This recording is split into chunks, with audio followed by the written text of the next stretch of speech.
Hey there, y'all. Welcome back to another episode of True North Sports Talk.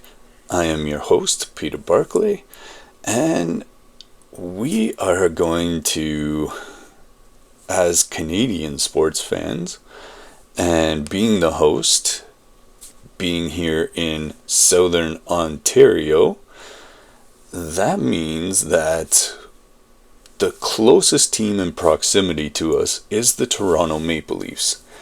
Now, they have been a conundrum of sorts this year because they have not at all, in any way, lived up to the preseason expectations that one might have for this team. It has been a very odd early season for the Leafs.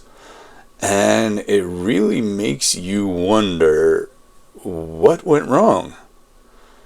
Because for a team that went to, say, one bounce, one break that didn't go their way, one call from the ref that didn't go their way, from reaching the Stanley Cup last year, it is odd that they are doing so poorly to start off the season. Now, the same could be said for the team that did reach the Stanley Cup final last year in the Edmonton Oilers, as they have struggled out of the gate as well. But for the Oilers, the last few seasons, and with Skinner still being their number one netminder, for the Oilers, this is more the norm than an oddity the way it is with the Leafs. The Leafs usually start off pretty solid, they get on some good runs, and they do okay, whereas the Oilers the last couple years have been a little bit slow out of the gate. So I would say that for them, this is actually more normal, especially with Skinner in net. He seems to get better as the season goes along, and his best hockey is in the playoffs. That's okay. But for this Leafs team, it is not a normal thing. So this is a very shocking early season for them. Through the first 21 games, they are sitting at 9-3. That's only good enough for 7th in the Atlantic Division, with only 21 points on the season so far. For a franchise that finished first in the division last season, they had over 100 points, and they've made the playoffs in 9 consecutive years. This is starting to become very alarming for the Maple Leafs. The elephant in the room for a lot of Leaf fans is that Mitch Marner is no longer here. He was traded to the Golden Knights in a sign-and-trade deal that didn't necessarily send shockwaves through the hockey world, but it was a very interesting move at the time. Now, it's not unexpected. We expected some sort of change to take place after they fell short of getting to the Stanley Cup last season. But with Marner being gone, and I didn't cry any tears with him leaving. No one expected this to be the result of him leaving. But a question you got to be asking at this point in the season is, was Marner some sort of glue that was holding all this together? Was his leadership ability undervalued? And we're not even going to get into the type of person he is off the ice. But to this team, in this dressing room, was he far more important than anyone realized at this point in the season? And the other question we have to ask, are there much deeper issues than just the absence of Mitch Marner that are plaguing the Toronto Maple Leafs so far this season? So today we're going to break down exactly what we think is going wrong with the Maple Leafs. We're going to do pros and cons, analyze whether losing Marner is one of the roots, if not the root. We're going to look at other factors that are contributing to their struggle, not to mention that Stolarz has been rock solid pretty much to start the year. Not everything could be hung on him. The last few games he's been injured. They've been relying on Justin Wall, hoping that even though he didn't start the season, that he would have shaken off enough rust to be much better at this point in the season. And the other night, Berube pulled Wall just out of simple frustration that things weren't going well. Now, can you blame goaltending? Not so much necessarily, because there's 5 guys in front of him that are supposed to keep the puck away from him. And are they doing their job? So we're going to look at other contributing factors, what their defense is built like, that kind of stuff, and what this means for the rest of their season moving forward. Because do they become sellers at the trade deadline in late November? Could we decide that already? Do they have enough time to pull up from where they are to a playoff spot? I mean, there's a lot of season left to go. But for a team in this position that looks like it's in this much disarray, there's a lot of questions to be answered. And one of those questions, which I don't know if it really should be at this point, but there's going to be people saying, is Berube the guy for the job? Is Treliving doing enough to give Berube enough to work with? There's a lot of unanswered questions that are going on already in late November. So the first thing we're going to look at here is the Mitch Marner departure. So this isn't the be-all and end-all, but this is a major factor for the Leafs because, as we all know, he was Matthews' setup man for years and years and years. And he got way more assists than he maybe did scoring goals, but when you needed goals, Marner could do that. So the other thing that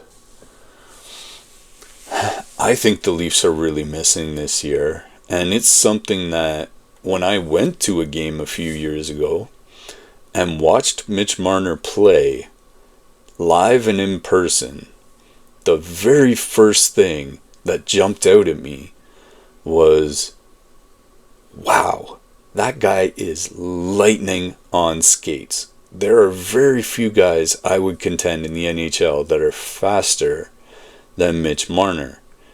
You might argue that Connor McDavid, who has won the speed event at the skills competition, and maybe one or two other guys are quicker than Mitch Marner. So his speed on offense isn't there. Now, are the rest of the forwards on Toronto quick enough to fill that gap? That's a big question because speed is sort of important on the offensive end. Also getting back when mistakes are made to try and make up for things. Mitch Marner had been used on the penalty kill in recent years.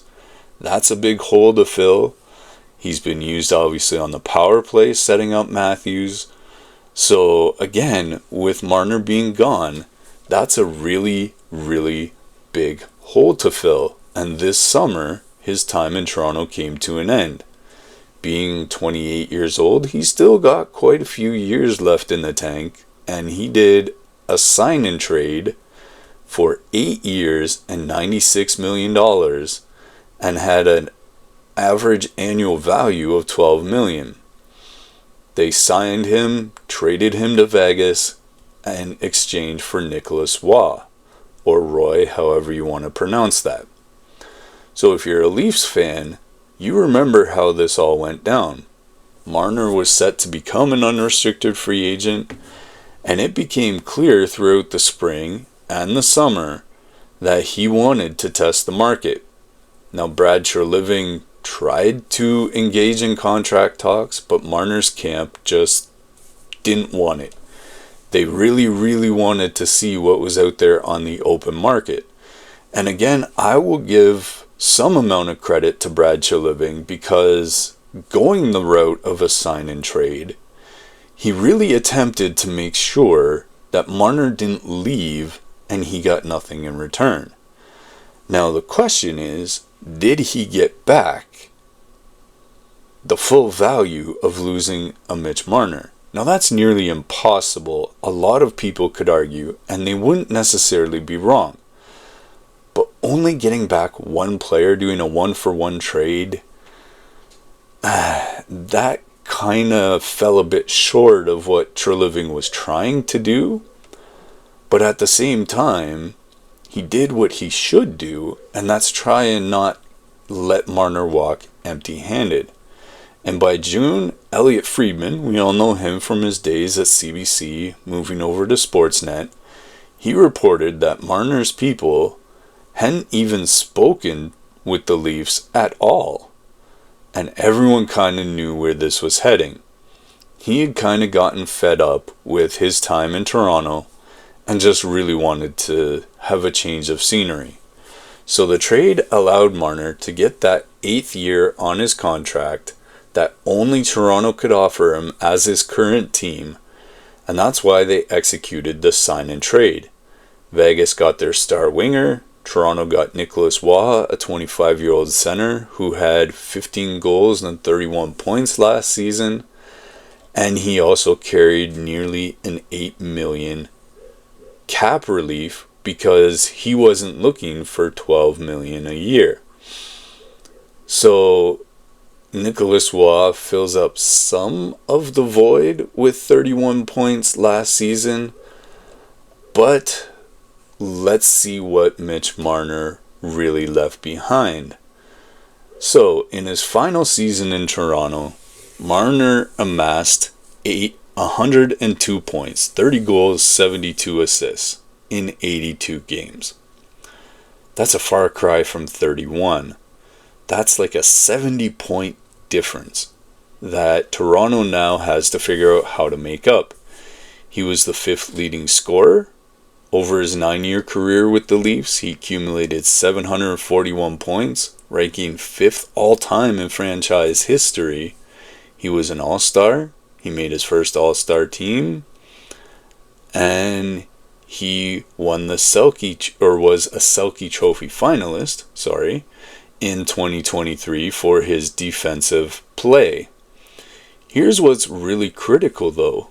Marner wasn't just an offensive player. He was elite in all 3 zones. And I alluded to that earlier. When Marner was on the ice last season at 5-on-5, the Leafs generated 2.78 expected goals per 60 minutes. They scored 3.15 actual goals per 60 minutes, and they consistently outshot their opponents when he was on the ice. Their scoring chance share and high danger chance share were nearly 10 points worse when Marner wasn't playing. That's a very, very massive number. 10% is huge in a game of inches. Marner also averaged 25 power play points per season from 22 to 25, and he's one of the best play drivers in the league, meaning his assist rate was always unbelievable. Treliving himself repeatedly said, "There's not a Mitch Marner tree that you go out to and just replace him," which is kind of what I alluded to earlier as well, is that no matter what you got back, you weren't getting Mitch Marner, even if it was 3 players. So that was a really, really tough loss for this team. And in a sense, there was no way that Brad Treliving was winning this situation. Now, he did his best to get something back in return. But again, there's just not a Mitch Marner tree out there that you just go grab another one. So, in the aftermath, well, it is not really going well for the Leafs without him. In Vegas, Marner has 4 goals and 20 points through 18 games with a +9 rating. that would look mighty good on the Leafs right now.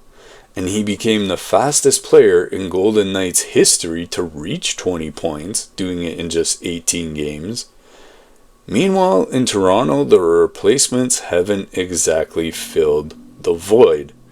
The Leafs brought in Nicholas Waugh from Vegas, Matias Maccelli from Utah, Dakota Joshua as a free agent signing, and combined, these three players were supposed to spread out Marner's production in the lineup.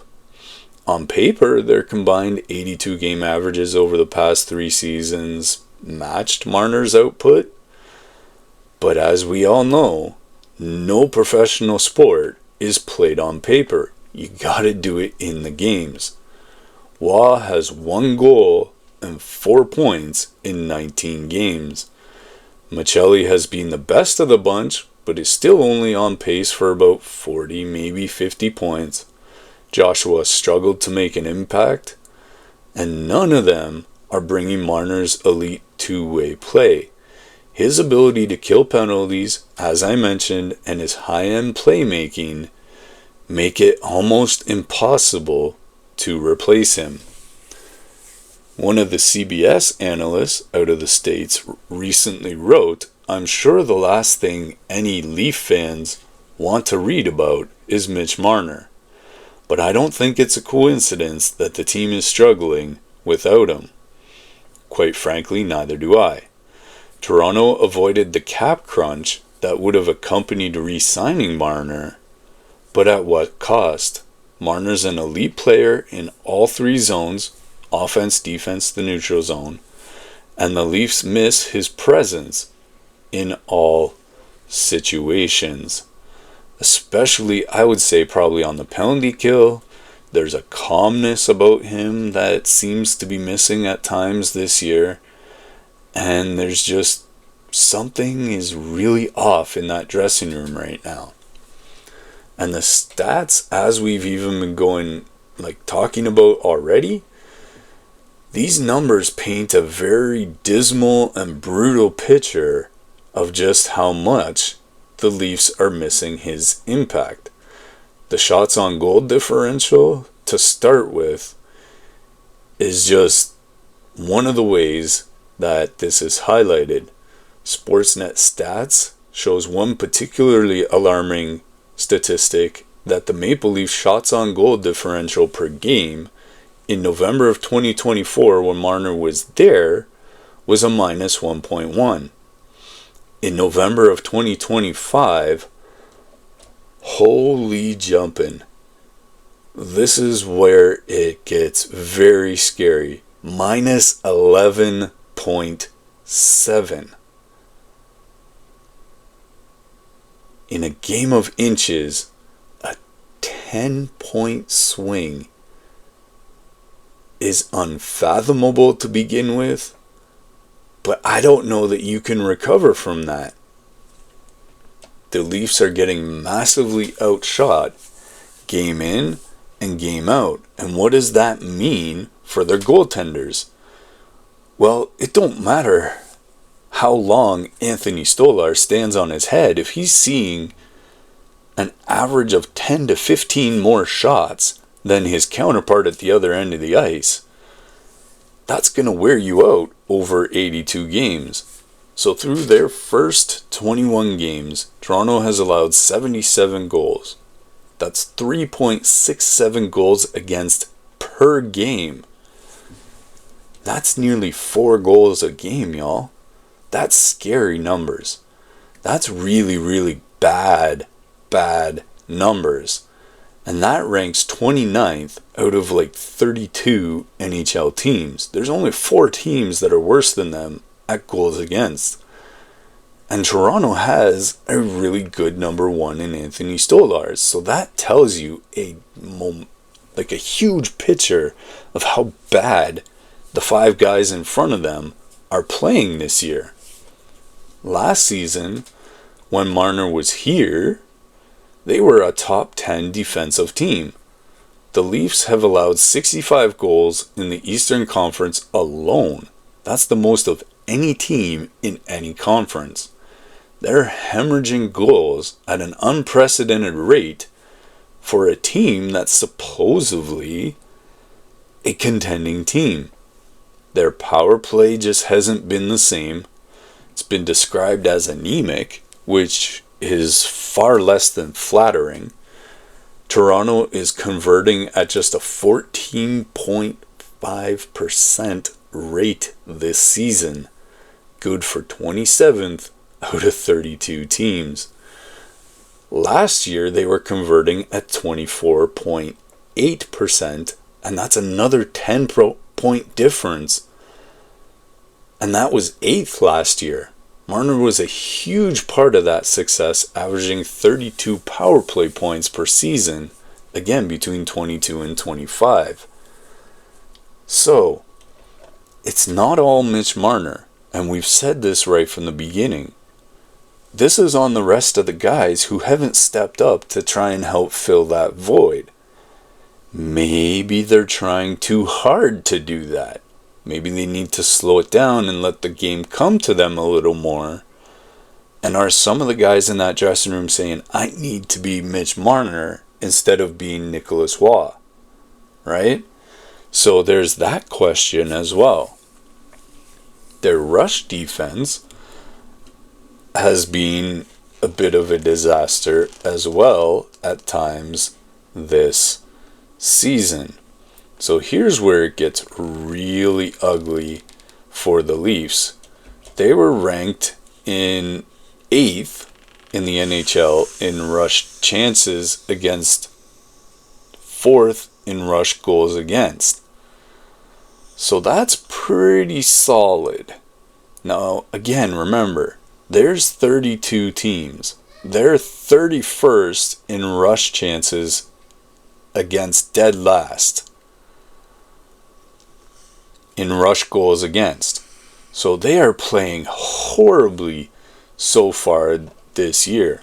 16 games into the season, more like 18 or 20 at this point, and they had already given up almost half as many rush goals as they did in all of last season.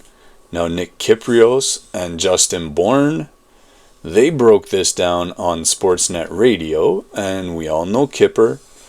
Bourne really said it bluntly. They're not good. Way worse than last year. And way, way, way, way worse in regard to that rush offense. Now, what did we say earlier? Was that Mitch Marner was the setup man and the wingman for Auston Matthews.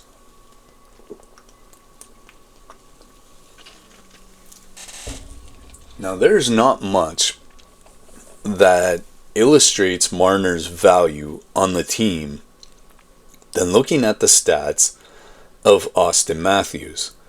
Now, he had a bit of an injury situation. He's dealing with something right now, and he hasn't quite been himself this year. But on the other side of that, last season, Matthews had 69 goals, 107 points, and this season through 17 games before his injury, Matthews only has 9 goals and 14 points.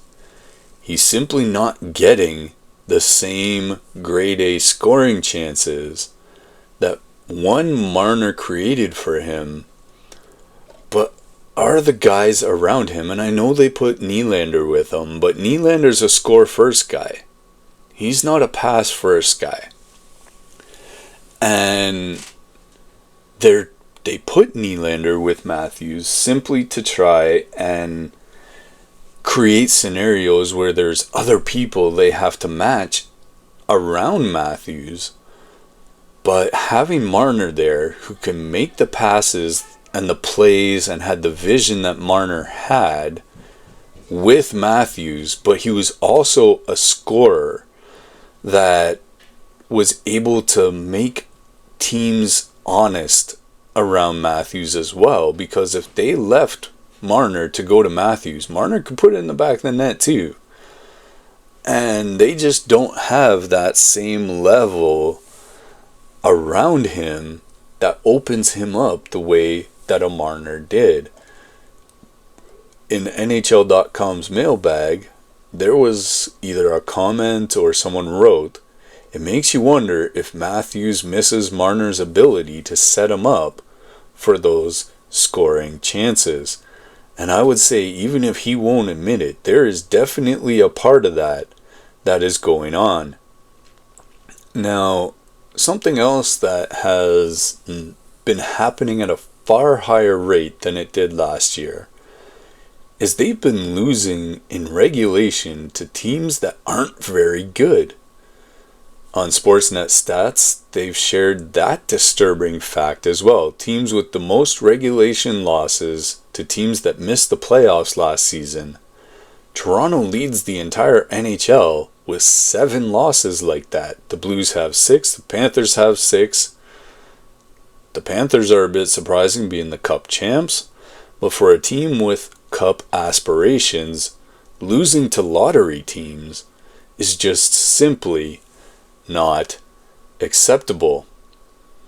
Now, we did mention something earlier, and we're going to take a look at some of those things. Now, we've said it, is that yes, clearly not having Mitch Marner has been a severe detriment to this Toronto Maple Leafs team. However, the stats tell another story alongside of that one, that it's not the only reason that the Leafs are struggling. There's no way that could be. There's still 20-odd, 26-odd guys on that team that are responsible for the way this team is playing. So, yes, there is a Mitch Marner factor. There has to be. There undoubtedly could have not been a Mitch Marner factor. However, there are some systemic issues with the systems that are being put forward for these players to play within that are issues plaguing this team. Now, is it the system or the execution of the players? That can be debated all day long, especially if you're Craig Berube, because you can make the argument from his standpoint that he can say, I've given these guys the tools they need to win, but if they don't execute on the plan, then those tools aren't going to work. And you could say that across all of professional sports if you're a coach. Now, is there a time when his voice stops being heard in the dressing room? After one season, that's a little bit hard to imagine, but not impossible. And so we're just going to talk about a few of these other factors that have been issues for the Leafs this season.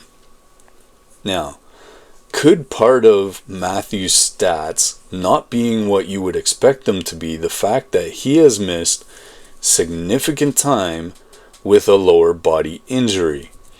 Matthews was injured during a game against the Boston Bruins November 11th, and it was described as a muscle-related issue. So maybe he had tightness in his calf, pulled a hammy, pulled a quad, something like that.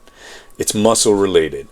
It's not connected to his upper body that he had problems with last year, and he's been placed on injured reserve and has missed multiple games.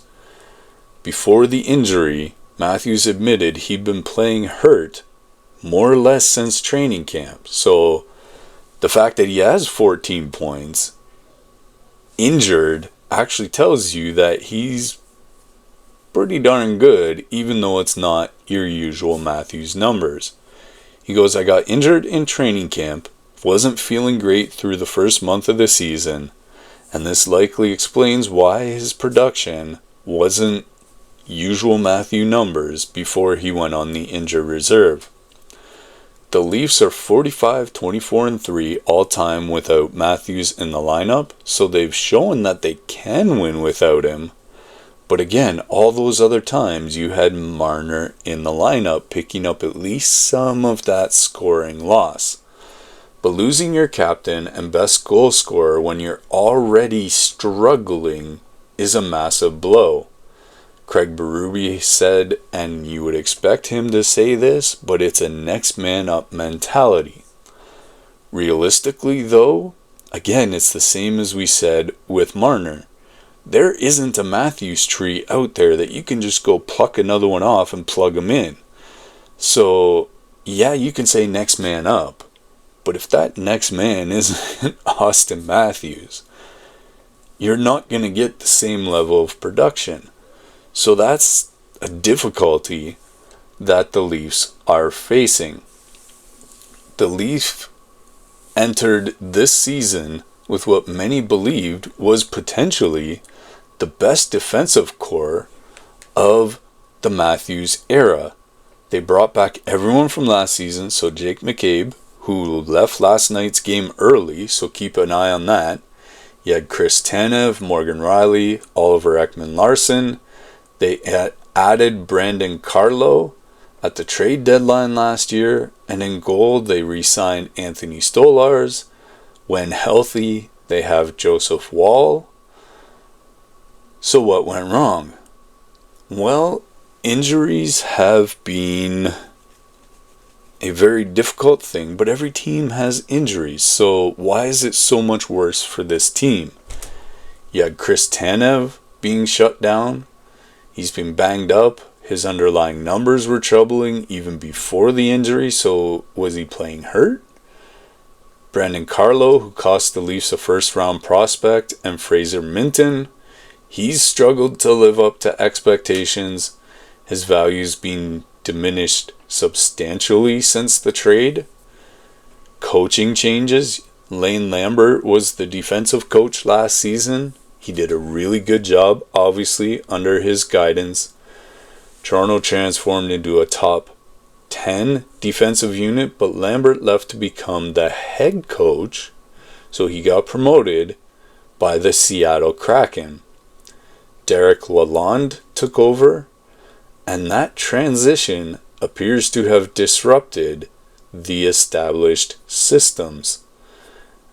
And mentioning established systems, thirdly, the breakdowns have been very systemic.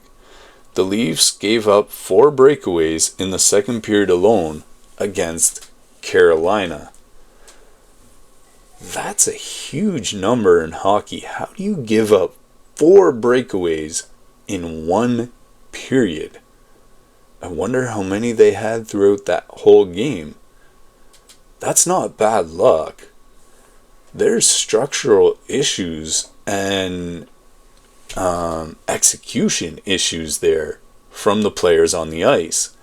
The team is routinely getting caught in bad positions, turning the puck over in dangerous areas, and for whatever reason, they are failing to support each other. Carlo Koliakovo, speaking on First Up, questioned the team's internal chemistry. They turn the puck over a lot because they don't have guys that they can trust to make the right play when they need it.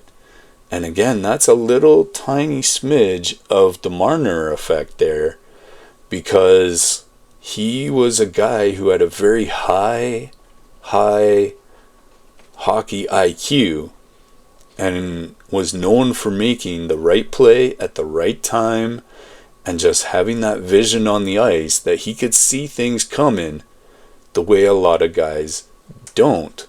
And so that's it. They don't have guys they can trust to make those plays. Is it because the defense doesn't trust the forwards? Maybe. Is it the forwards that don't trust the D? Maybe. Is it the goaltenders that don't trust the defense? At times it sure does look like it. And when defensively the guys 1 through 5 outside the goaltender are not living up to what they are supposed to, they're not executing properly, as a goaltender it's hard to trust the guys in front of you. Anthony Stolarz was incredible last season. He had 21 wins, a 214 goals against average, a 926 save percentage. So far this year, he's been hung out to dry a little bit. His numbers have cratered because of that. He's 6-5-1, 351 goals against average. That's a really big jump in numbers. He's got an 884 save percentage. My gosh. If you've watched the games, he hasn't been that bad when he's healthy. And it makes you wonder just how much of it is the team in front of him. So to be fair to Stolarz, the defense in front of him has just simply been atrocious. He's facing impossible situations game after game, standing on his head. The goaltending that bailed the Leafs out constantly last season, when their defensive structure was already shaky, it's just not there this year, simply because it's even worse now. Joseph Woll started the season on personal leave. He's recently returned. Dennis Hildeby was called up and gave up 5 goals to Carolina in relief. The goaltending depth for the Leafs, that was supposed to be a strength, has now become a bit of a question mark, especially with Hildeby and Woll being the main 2 guys for right now. Special teams, as we've mentioned, their power play, their penalty kill. The penalty kill hasn't been great either. 79%, that ranks 19th. I mean, it's not quite as bad as some of the other metrics, but that's still a bottom third of the league. When your special teams are kindly, we'll say, mediocre, your 5-on-5 play is getting dominated, there's just simply nowhere to hide on a 100-foot sheet of ice. There seems to be a bit of a leadership void on the team this year. Craig Berube has been frustrated by this. He's been frustrated with his top players. And I mean, Nylander's always kind of lived in that space, but Matthews, John Tavares, like, where have these guys gone? After a loss to New Jersey where Jack Hughes had a hat-trick, Berube said about his top line, "I'm getting tired of it." And I mean, the fan base has long been tired of it. That's not the patient talk of a coach who's confident in his group. And we saw that with him pulling Woll the other night in frustration. So at this point, Berube's frustration is starting to boil over. When you're down 5-2 in your own building and your highest paid stars aren't dragging the team through difficult moments, there's a leadership problem there. I mean, Matthews has been injured, so he's not on the ice, on the bench, being able to be that leader, but he can be in the locker room talking to his guys. And for whatever reason, the core just isn't answering the bell consistently. So, the broader context of what went wrong. Well, let's zoom out and look at the bigger picture here. There's an organizational context that we need to understand. Again, we could call this the Craig Berube experiment. Toronto fired Sheldon Keefe after the previous season, so before last year, and they brought in Craig Berube. He'd won a Stanley Cup with the St. Louis Blues in 2019.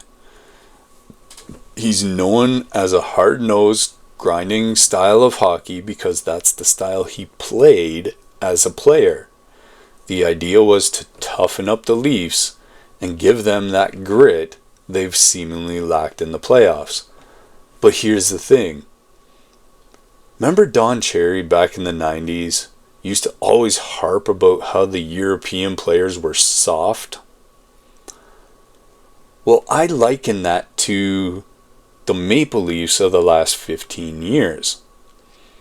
The problem is, especially in the Matthews, Marner, Nylander era, Tavares thrown in that group as well, this Maple Leafs team has been soft. You can't make soft players hard. So that's why we could call this a Berube experiment, because he's in there trying to toughen up guys who just aren't tough. That's why you needed guys like Ryan Reeves and, I forget the other guy's name, but they've had guys over the years that brought toughness to the team because they were tough. But right now, the Leafs are just lacking that. There's a name we haven't even talked about, and it's like, where is that guy this year too? And that is Max Domi. Like, there's just so Matthew Nyes. Like, where are these guys? What are they doing? These guys just aren't stepping up and being the guys that the Leafs need them to be. 21 games in, this doesn't look like teams we're used to seeing from Craig Berube. They're getting badly outshot. They're soft defensively. They're not winning battles. And for whatever reason, Berube's message, I don't know that it's not landing, but the players just can't seem to execute it. Maybe it's both. Brad Treliving addressed the media at the quarter season mark, and he took full responsibility on himself. He said, "We're not where we want to be, and I take full responsibility for that." But he also made it clear that coaching changes are not coming. Craig didn't become a bad coach overnight. I fully believe in Craig. And he's not wrong. But if he's not wrong, Brad, the question is, to you specifically, Brad Treliving, what are you going to do about it? Because you're the guy that has to go out and get players who can play Craig Berube hockey and give him the tools in the toolbox to be the great coach that we know he can be. And right now, the other question you got to ask about a lot of this Leafs roster, maybe not all of it, but a lot of it is, are they too old? Do they need to get younger? Get grittier players who still have that scoring touch and can play in the Craig Berube style? So again, there were mistakes made in the construction of this roster. And that is why Brad Treliving saying he takes full responsibility is actually a very, very true statement. He is responsible. He let Marner go. They had a plan, or at least they thought they did. They used that cap space to try and add depth. They tried to add grit. They tried to balance the entire lineup. But the problem is they did not attract any what you would call impact free agents. So they didn't get any big names, any splashy guys, like just pulling a name out of the hat. They didn't land a Brad Marchand. They didn't land any of those type of players. They didn't get a Nick Ehlers, a Jack Roslovich, or any other of the high-end scorers. Instead, they went for grit with guys like Dakota Joshua, and they acquired players who just don't seem to fit the speed factor in today's NHL. Scott Laughton was acquired before the trade deadline last year. That's been a disaster. He's been deployed as a pure checker on the fourth line, and offensively really hasn't contributed the way you would want a Scott Laughton to contribute. Hockey writers wrote that the Leafs sorely miss Mitch Marner. This is not to say they should have re-signed him, but it was time for that marriage to end, and we all kind of saw it coming. But they haven't done much to replace him in their lineup, and now they're feeling the effects of not having that skill they need in their top six. This is a problem that Brad Treliving has to fix or at least do something about it before the trade deadline. Now remember, and I'm not the only one who said this, but I said it earlier, one of the first things that popped out at me being in the building and watching Mitch Marner play was the speed at which he was able to execute the things he did. And again, that's a rare thing. So multiple analysts have also pointed this out, that the Leafs are playing a lot slower style of hockey this season. It's almost like they're in quicksand compared to everyone else. They've added size and grit, but with that addition, you almost have to lose some of that speed and ability to transition. And in today's NHL, if you don't have that speed, you're pretty much lost, and we're witnessing that in real time with this Toronto Maple Leafs team. Speed kills when you're in the NHL these days. The teams that are able to execute at a high speed with a high degree of hockey IQ, those are the most dangerous teams that you will come across.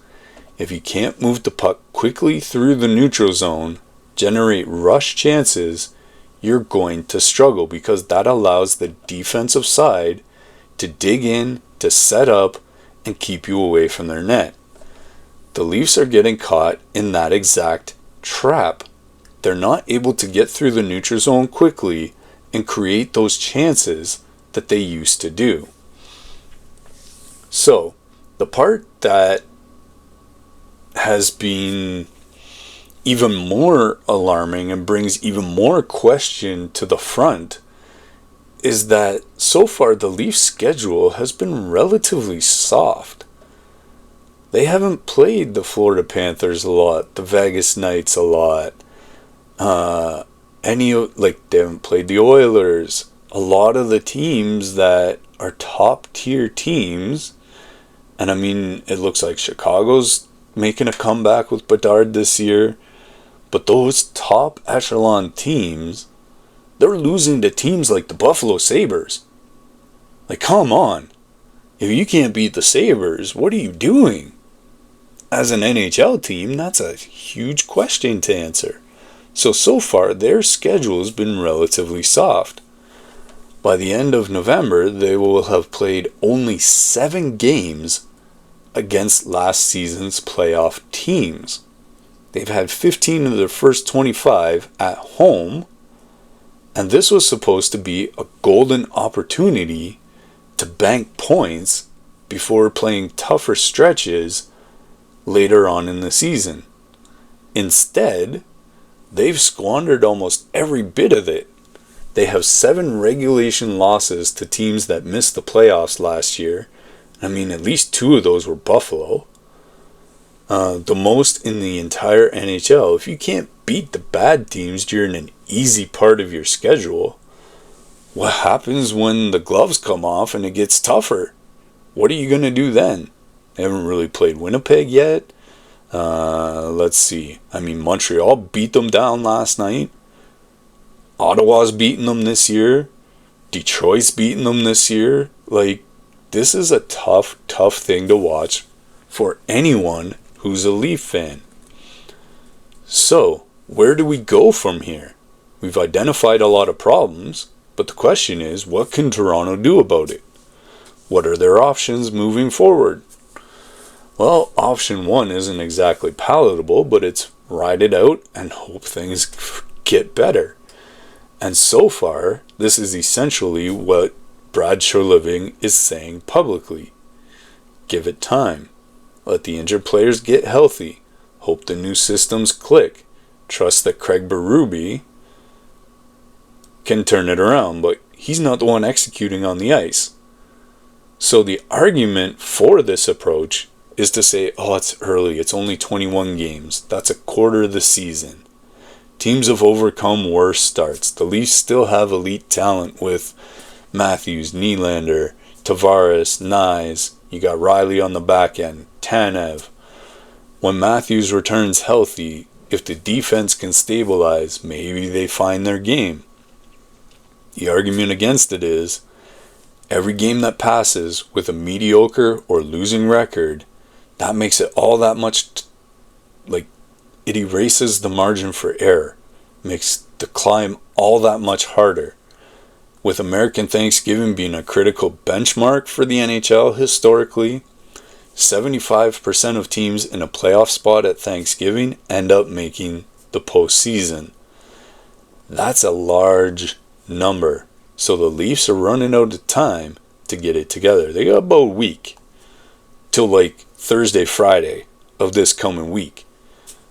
Option 2 is potentially more palatable, making a trade.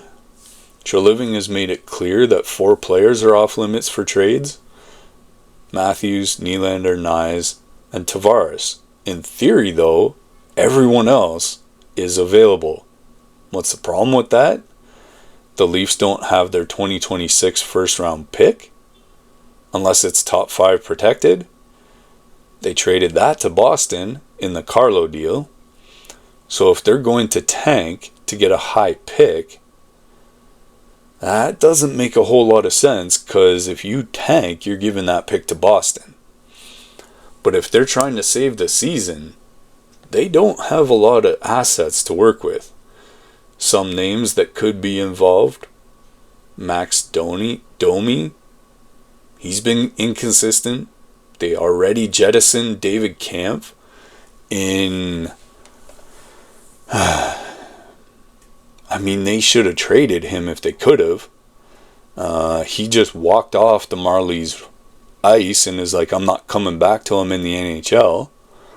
And so they had to terminate his contract. He ended up in Vancouver, I believe, is where that went. Yarncrook is on an expiring deal, and they could dump his salary. Bobby McMahon might have trade value because he needs a new contract next summer.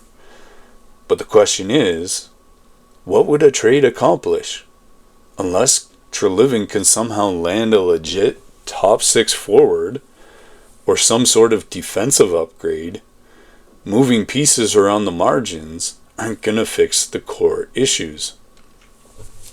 Option 3, and again, this could be scary if, being they don't have their pick for 2026, is punt the season. That's the nuclear option. That's the nice way of saying tank. And this is an option that nobody wants to talk about, but one that hockey writers across the board have raised. What if the Leafs accept that this season is lost and focus on the future? Then they become sellers at the trade deadline. And in that case, other than the 4 players mentioned, load up on draft picks, get rid of everyone. Maybe keep Stolarz, but everyone else is fair game. Just go out and get younger, stockpile draft picks. If the Leafs finish bottom 5 in the standings, they get to actually keep, I guess it's top 5 protected, but they would have their draft pick for 2026. That top 5 protection could end up being valuable if they could land... I'm trying to think of a name here. But another Matthews type player that's not there this year in the draft, perhaps they could do that. We'll wait till Boxing Day to see who might emerge from the World Juniors as one of those type of prospects. They could rest guys like Matthews and Stolarz for extended periods in order to do that tanking. Give young players more ice time. See what you have in a prospect like Easton Cowan, because he's quickly becoming important to their season. And that could set up for a much better 26-27 season. The drawback to this is that you waste a season of Matthew Nylander's primes. And do you really want to waste those guys if you can help it? It's an organizational suicide in a market like Toronto. Fans would riot, season ticket holders would revolt, media would crucify them, the core players are all in their prime right now. And like we just said, you can't waste a year of their careers hoping for a miracle draft pick. So there's a lot of drawbacks to that approach. Option 4, Brad Treliving basically took it off the table, but do you really want to? And that is, you could change the coach. You would say this is a last resort, but is it off the table? Could you change your coach? If the Leafs continue to struggle for another few weeks, maybe that puts a lot more pressure on Berube being on the hot seat, despite what Treliving has said publicly. And maybe that public support should be scaring Berube, because sometimes that's the precursor to the axe coming down on your neck.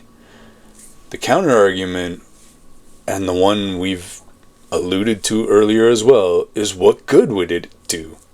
Berube was hired specifically for the style and approach that he brings with him. If you fire him 25 games in, what's the plan? Do you promote an assistant? Hire another veteran coach mid-season? Are there any out there even waiting to be hired right now? And at that point, you're essentially admitting that there is an organizational failure at pretty much every level. So, what's the verdict here? The Mitch Marner question, all of that. Let's circle back to our original question.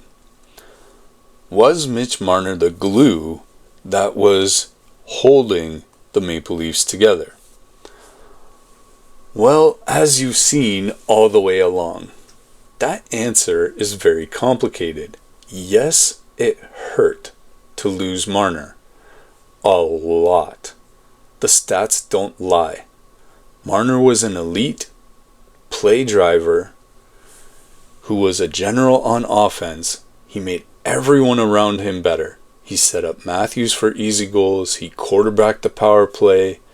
He killed penalties. He defended at a high level.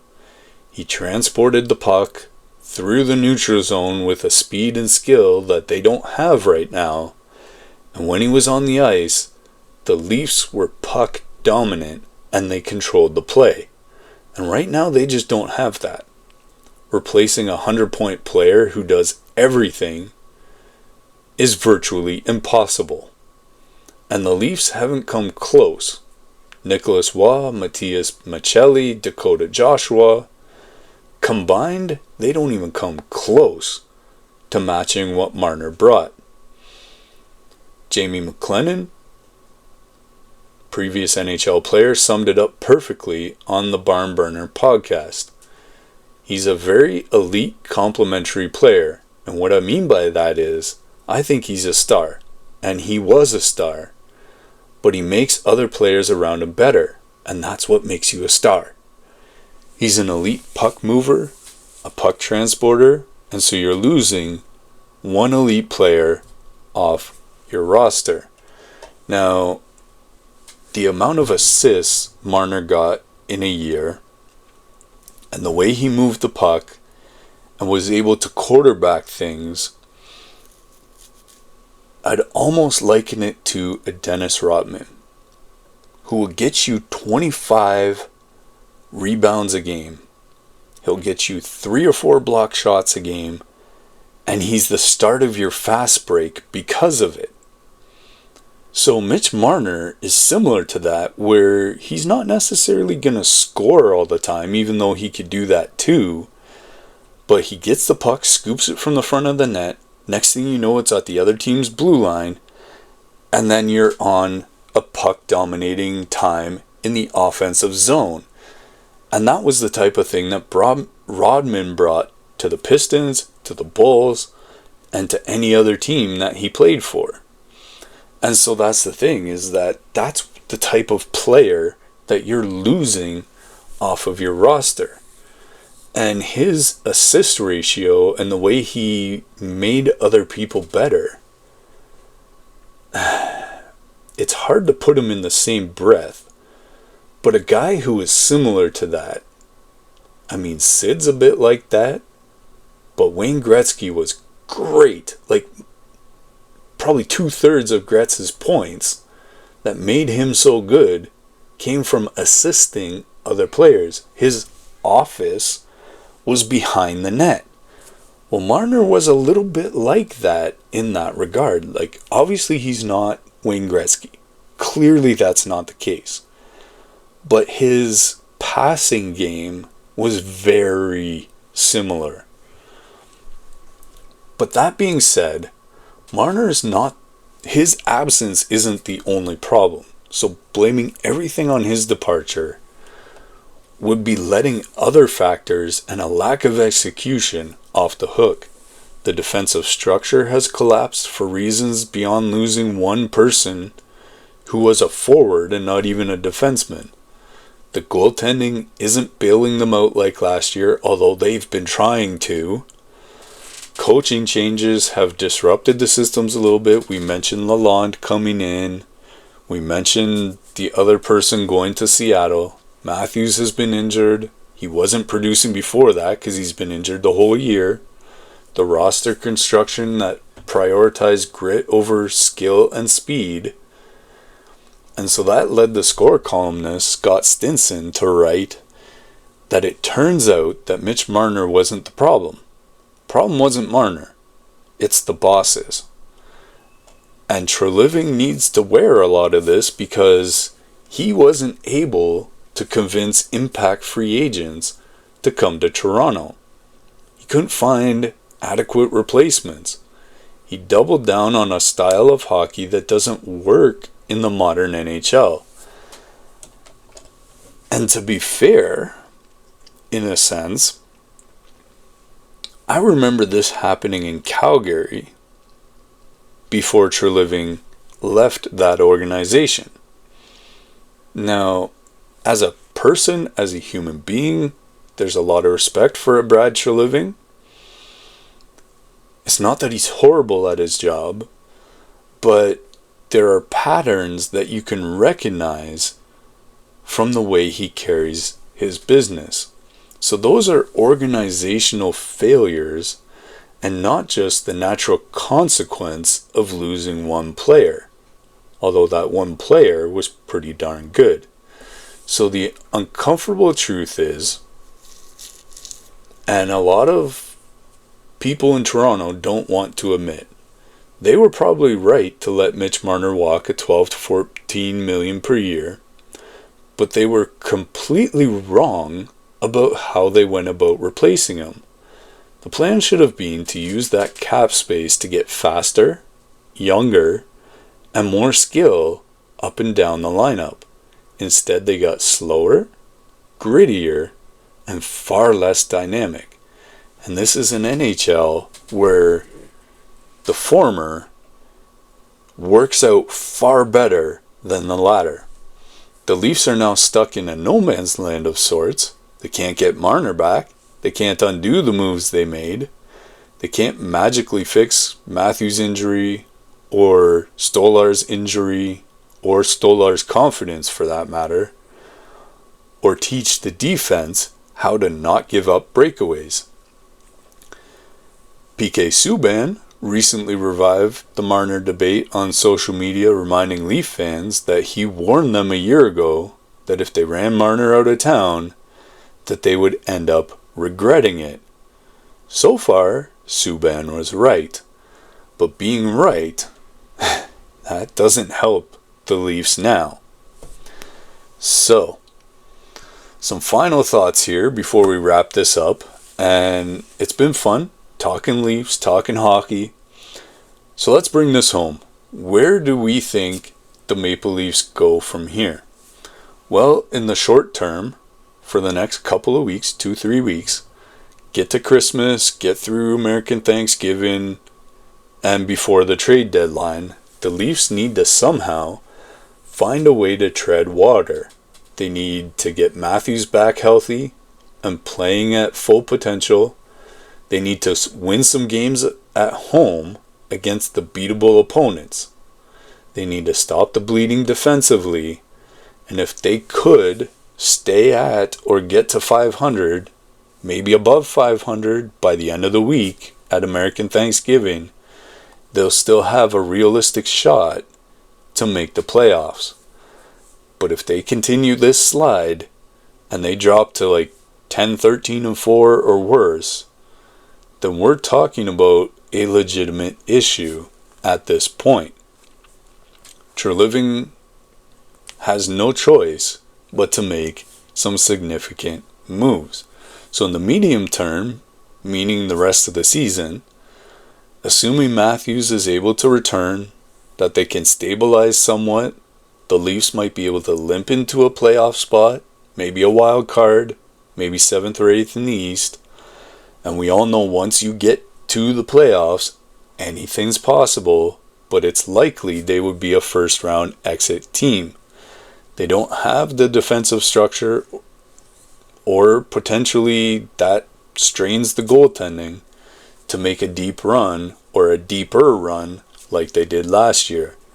The concerning part is even getting to the playoffs might require some moves, and Treliving might have to add at the deadline, which means giving up more picks and prospects for rentals. And that's mortgaging the future of the team. And at this point, they're not a serious contender, so that's not really a stomachable idea. Longer term, so this summer and beyond, and this is where it gets really interesting, if the Leafs fall short again, especially if they miss the playoffs altogether, there will be massive pressure for organizational change. I would say Treliving, even now that his job is on the hot seat and he is in jeopardy, despite the fact that he's only been there for a year or two. Berube might not survive if the team quits on him too.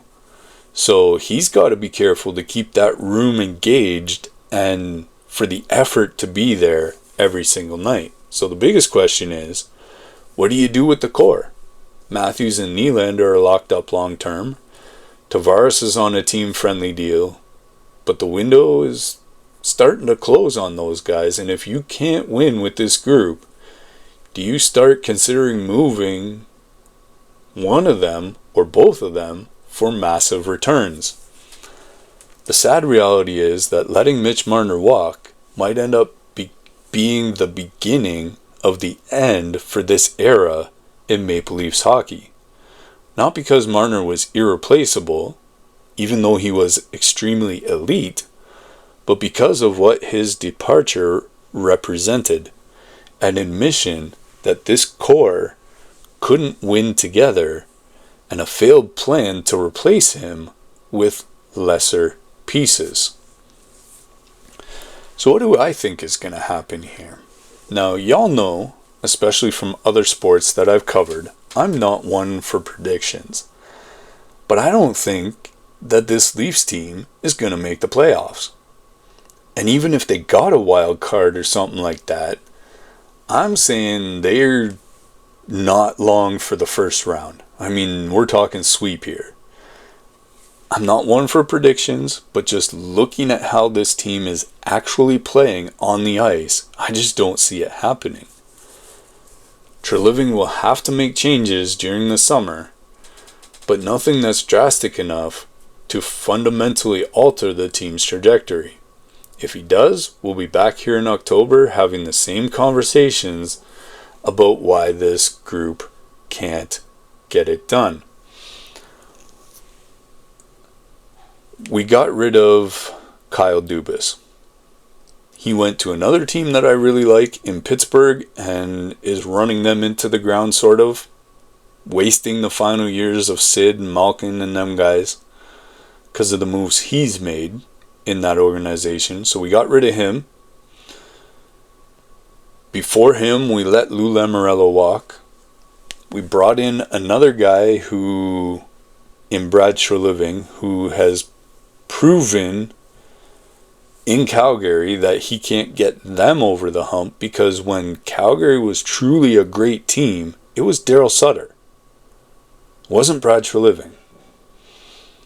And so this is the thing, is that we need someone who actually knows how to build in this day and age, in this NHL, and is willing to make some really difficult decisions that Brad just may not be willing to make.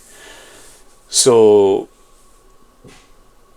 being on the pessimistic side about this team, there are so many warning signs and warning bells going off right now, and those bells are going off not like tinkling little bells, but like foghorns, that the Leafs didn't just lose Mitch Marner. Somehow their identity that they've had just isn't there this year. The structure, the defensive reliability, their margins for error, that's all been a recipe for disappointment. Alright guys, so we're going to wrap this up. We did a deep dive into the struggles that the Leafs are having this year. Was Mitch Marner the glue? In many ways he was. In many ways he's not. The real answer is far more complicated. You have injuries, defensive breakdowns, coaching changes, roster management, and a team that simply hasn't figured out what the 25-26 Leafs identity is. The scary picture in all of this is, if what we're seeing right now is this team's identity, we don't have to worry about June hockey for the Toronto Maple Leafs. So whether you agree with me or not, again, I'd love to hear your thoughts. Use True North Sports Talk hashtag in the comments and drop us a line, drop us a note, let us know what you think is going on with the Leafs right now. And let's see. Are the Leafs toast? Are they roast? Can they turn this around? Is this just the beginning? So for now, thanks for joining us here on True North Sports Talk podcast. And until next time, as Red Green used to say, keep your stick on the ice. Keep your expectations in check, especially if you're a Leaf fan. And we will see you next time.